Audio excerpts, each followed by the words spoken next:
So tonight I'm going to talk a little bit about what I've been doing over the last few years and how it came to be focused on producing a documentary film that we're working on now. So I'm going to show some slides of my work and talk about the politics of genocide and the work I'm doing in Central Africa. And then we'll show you some short clips from the film itself, what will be part of the film itself, and then discuss the film and you can ask questions.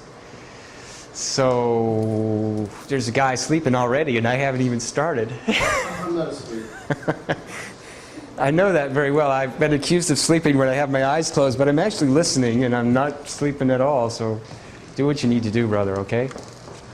So, the politics of genocide. Yesterday we heard, or some people heard, announcements by President Obama that we were sending 100, quote, armed advisors to Uganda. He was, not you were. Yes, exactly. Thank you so much. I don't associate with those guys. I appreciate that very much. Thank you. President Obama and some people that he associates with, who do not include those people in this room, we're sending 100 armed advisors to Uganda to supposedly combat the terrorism, we're told, of a person named Joseph Kony and the Lord's Resistance Army. This is one massive propaganda psychological operation against the American people because, first of all, Joseph Kony and the Lord's Resistance Army is not the problem in Uganda. Second of all, we did not vote for this. Third, these are not armed advisors. These are mercenaries. They've been trained in local languages. They are mostly Americans. They are going to perpetrate atrocities against innocent people because this is their history and what they've been trained to do under the cover of so-called counterinsurgency operations. And finally, they will be deployed or be training people who are going to be deployed in the Congo, in Rwanda, in South Sudan, in Somalia, in Ethiopia, in Uganda, in Kenya, and if necessary, in any other country in the region. So the politics of genocide is that we're told a certain story about genocide, for example, happening in Rwanda, or genocide in South Sudan, or genocide in Darfur, which everyone's heard about. But the deeper issues are what's behind the violence that's going on, what are behind the mass atrocities that are going on there.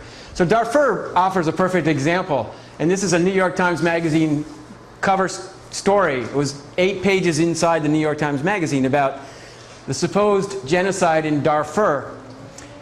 The UN is not going to do anything to stop the genocide. The African Union is, this is propaganda. We're being told no one's going to do anything to stop the genocide.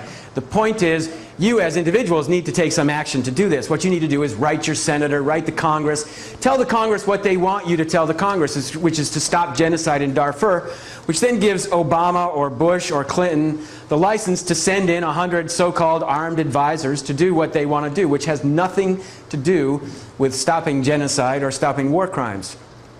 In Sudan, in Uganda, in this whole region, there's a lot of oil and there's a lot of gold. The propaganda system has created this story about genocide. It began with the genocide against the Jews in Nazi Germany. Of course, it wasn't only the Jews who suffered genocide or who suffered violence under the hands of the Nazis, and there were more than 6 million people killed. We had maybe 6 million Jews, but there were also another 20 million people that were not Jewish. The whole story about genocide begins in 1945, and the politics of genocide begins there with the Nuremberg tribunals, which punished a certain group of people for war crimes and did not punish other people for war crimes. Are we led to believe that this is the first war in history where only one side committed atrocities? It's not true. It was victor's justice. Some of the worst war criminals have operated in the US government since then, and they continue to do so. The politics of genocide is that the Jews were the victims of genocide, and we should never let that happen again. From the very beginning of the formulation of genocide, it was by a guy named Raphael Lemkin. The whole Genocide Convention has been gutted by the United Nations because they learned back in 1945 that if we used the formulation that makes sense, we would have to try American officials, we would have to try British officials, we would have to try French officials. From that point, from 1946 onward, this politics of genocide, concentration camps, and all of the stuff that's based on the Nazi Holocaust has turned into a virtual industry. And you can read about this in a book by Norman Finkelstein, The Holocaust Industry. And that industry is always pumping out the idea that the Jews are the permanent victims, and you can never criticize anyone from Israel, for example, for committing atrocities that are being committed because they're Jews and they survived the Holocaust. That's what's called, by Norman Finkelstein, victor's license. Well, we see that at work today in Rwanda as well.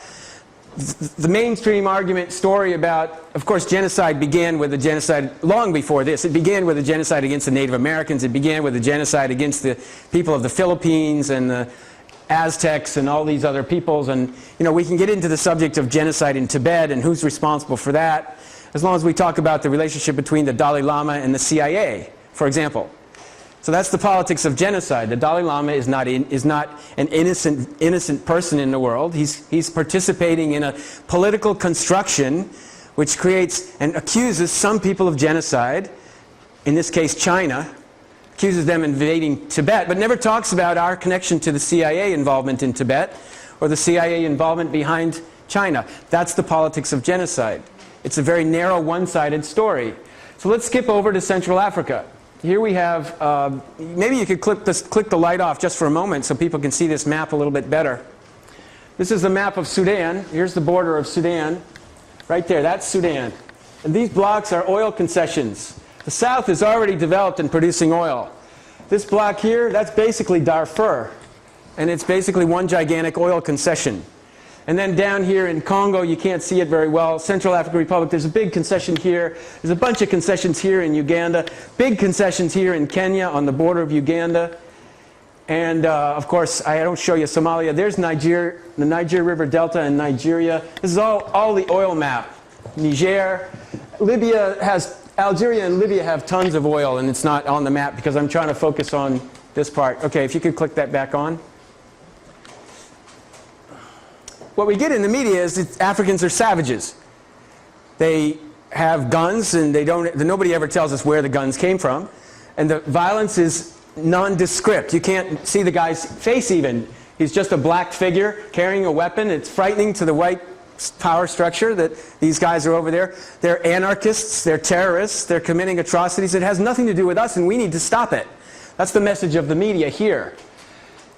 These kinds of productions, the heart of darkness, and this kind of language is really about conquest. It's about empire, and the United States is trying to further conquer these parts of Africa that are under control of African people. Magazines, mainstream magazines like the Atlantic Monthly have, you know, advertisements from the very corporations that are profiting from the war industry. Lockheed Martin, the biggest producer of weapons of mass destruction. And at the same time, the magazines will run stories telling you about supposedly what's happening in the Congo or happening in Rwanda. The horror is right out of Joseph Conrad's book about the Congo, based on the horrors that were occurring under King Leopold. But this is a piece of pure propaganda. It was produced in 1997 when the President Mobutu was forced out of power in Zaire. And this guy was brought into power. It's not an accident that he's wearing perfectly clean, sparkling clean white clothing, and he's a black man. He's got these black guys next to him who are his bodyguards, and they're trained by the CIA or the Mossad. And he was brought to power with the help of the Pentagon and Rwanda and Uganda.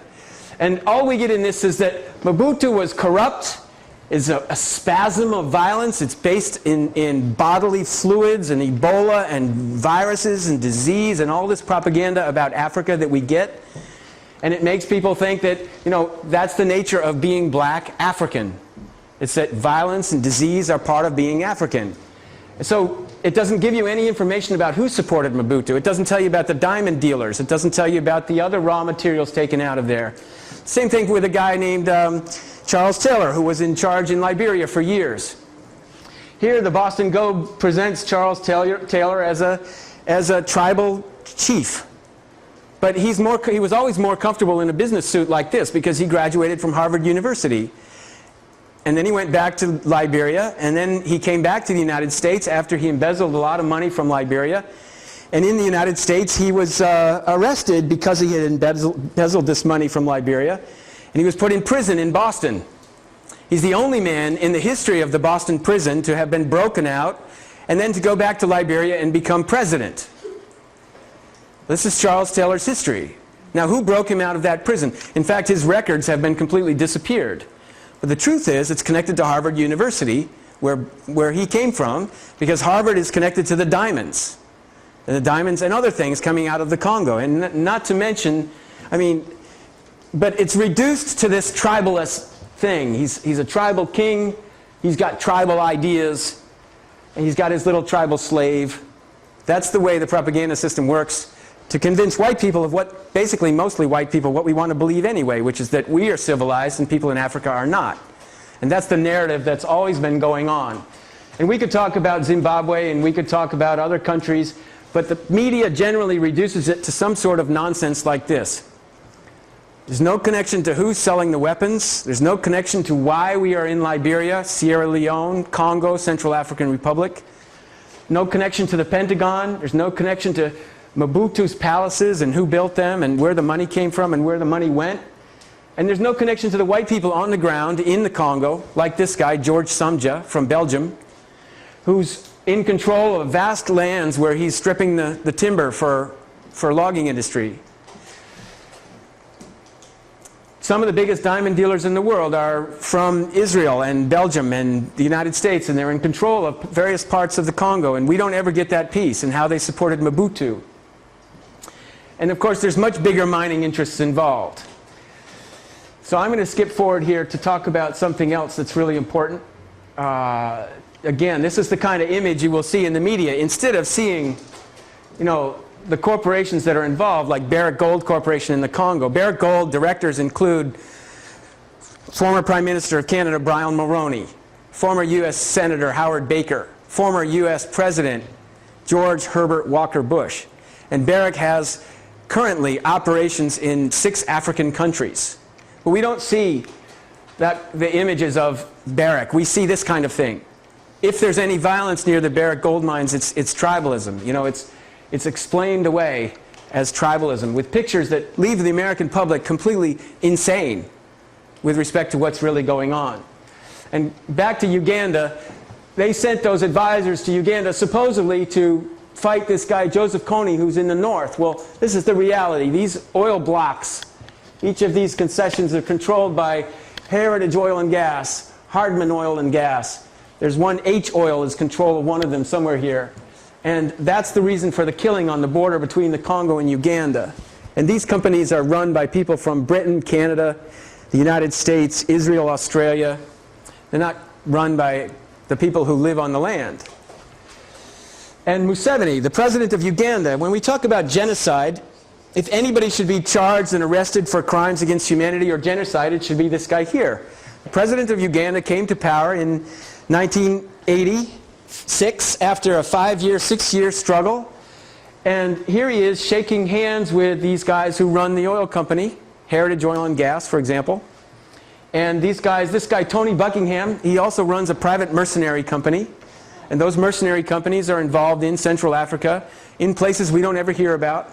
They're involved in protecting oil installations. They're involved in protecting diamond installations. They're involved in making sure the timber comes out. They're involved in making sure the copper, the cobalt, the uranium, the tungsten, the columbium tantalite, which is used in our cell phones. They're involved in all these things, and their name never comes up in the media. And Tony Buckingham is one of the 40 richest people in England. He should be arrested and charged with war crimes. Museveni, I mean, this is back to the propaganda. This is the kind of stuff that's being put out by the American intelligence establishment. It looks great. It's got pictures of people suffering. You know, the eyes of the girl here are very seductive. It's got some hidden messages. Stop genocide in Darfur. You know, this is the Holocaust, Cambodia, Bosnia, Rwanda, South Sudan, now Darfur. These are the places where genocide has supposedly occurred. There's no mention of Vietnam. There's no mention of the Philippines. There's no mention of Borneo, where the Penon people are being wiped out. There's no mention of the Congo. And 10 million people have died in the Congo since 1996. Why is Congo not on the list? Bosnia is on the list. Cambodia is on the list, but not Vietnam. But Cambodia, the genocide in Cambodia supposedly began in 1975, after we pulled out. And that's the